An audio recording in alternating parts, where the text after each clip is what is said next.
simple. Accorder les noms en nombre. Eh bien, comme dans la leçon accorder les noms en genre, il n'y a pas vraiment de règle. La plupart du temps, pour accorder un nom en nombre, c'est-à-dire au singulier ou au pluriel, il suffisait de lui ajouter un S. Sauf que il y a beaucoup de cas où ça ne marche pas comme ça. Voyons ça ensemble. Le pluriel des mots en EAU ou AU se forme EAUX ou AUX. Par exemple, un château, EAU, devient des châteaux, hop, EAUX. Le pluriel des noms en E se forme EUS, sauf, donc d'abord je vais prendre l'exemple normal, un bleu, des bleus, donc avec un S,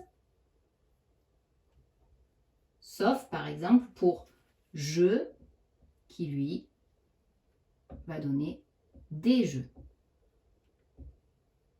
avec un X.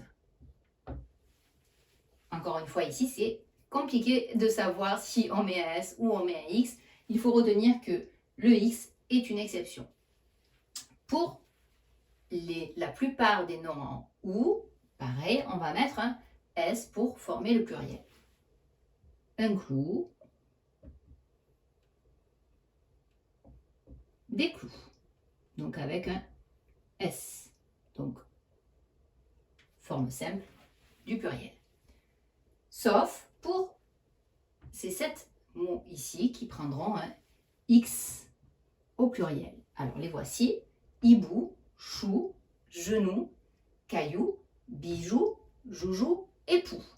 Ces 7 mots-là prendront donc un X au pluriel.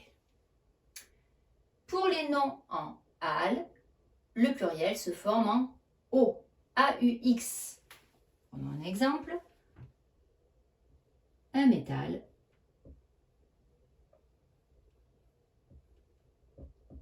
des métaux, donc AUX.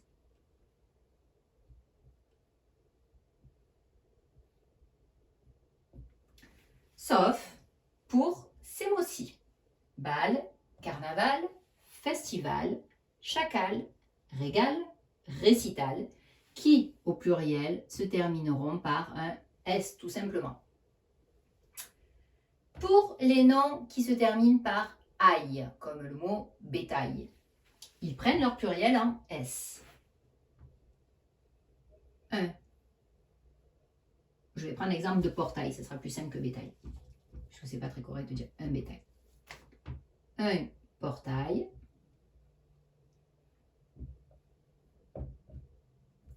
Des portails avec un S.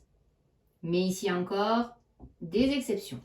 Les voici: bail, émail, corail, soupirail, travail, vitrail, ventail, qui au pluriel se termineront par AUX. Un travail, des travaux. Un vitrail, des vitraux, etc. Et enfin, les noms qui vont se terminer par un S ou un Z au singulier garderont leur S ou leur Z au pluriel. C'est le cas par exemple du mot nez, un nez, des nez. On ne rajoute pas un S, on le laisse écrit comme ceci.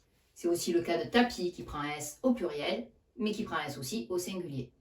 Voilà, donc pas simple d'accorder les noms en genre, mais pas simple non plus de les accorder en nombre. Il faut connaître toutes ces règles et aussi toutes ces exceptions. Je vois ici que j'ai oublié un accent. Maintenant que tu as tout compris, entraîne-toi en faisant les exercices ci-dessous.